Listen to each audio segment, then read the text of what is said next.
Alors dans cette vidéo, je vais vous montrer des positions d'accords jazzy, essentielles à connaître. Donc le premier, vous allez jouer un Do à la main gauche et à la main droite, vous allez jouer Mi, Sol, Si, Ré. Nous avons ici un Do majeur 7-9 avec fondamental à la main gauche, tierce majeure, quinte, septième majeur, neuvième. Voilà.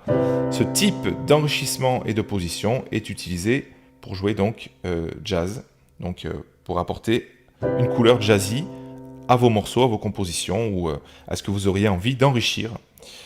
Donc deuxième position, on va pas partir cette fois-ci de la tierce, on va partir de la septième majeure. Cette fois-ci, on va faire fondamental à la main gauche, septième majeure, neuvième, tierce, quinte. C'est la deuxième position, on va dire, voilà, essentielle à connaître pour jouer jazzy sur un accord de Do majeur 7-9.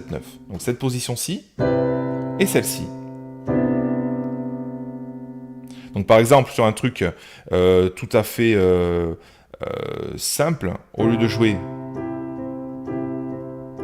Do majeur comme ceci, on va l'embellir un peu.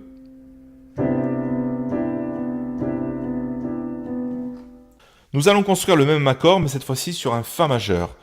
Donc Fa majeur 7-9, donc fondamental à la main gauche et à la main droite. La, Do, Mi, Sol, c'est-à-dire fondamental, tierce majeure, quinte, septième majeure, neuvième. Donc c'est la même position que tout à l'heure lorsque nous étions en Do. Et la deuxième position, on va dire, à connaître, va être de partir non pas de la tierce mais de la septième, cette fois-ci avec fondamental à la main gauche, septième majeure, neuvième, tierce majeure, quinte.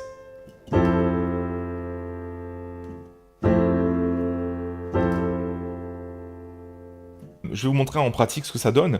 On va faire un petit truc tout simple. Do et Fa.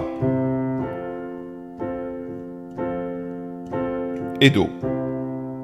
Mais on va rendre ce jeu tout à fait simpliste eh bien, en mode jazzy. Donc, au lieu de jouer cet accord comme ceci, on va l'enrichir. On va rajouter donc, la septième majeure et la neuvième. Et pour Fa majeur 7, ce que l'on va faire, on va prendre cette position-ci, avec ici la tierce, la quinte, la septième majeure et la neuvième, de façon à bouger au minimum les doigts et à déplacer au minimum les notes d'un accord à l'autre. C'est le principe du voicing. Si on part par exemple avec un Do majeur 7-9 dans cette position-ci, cette fois-ci le Fa majeur 7-9, on va le jouer avec cette position-là. Même chose pour essayer d'être au plus près de l'accord qui précède, ce qui est beaucoup plus harmonieux.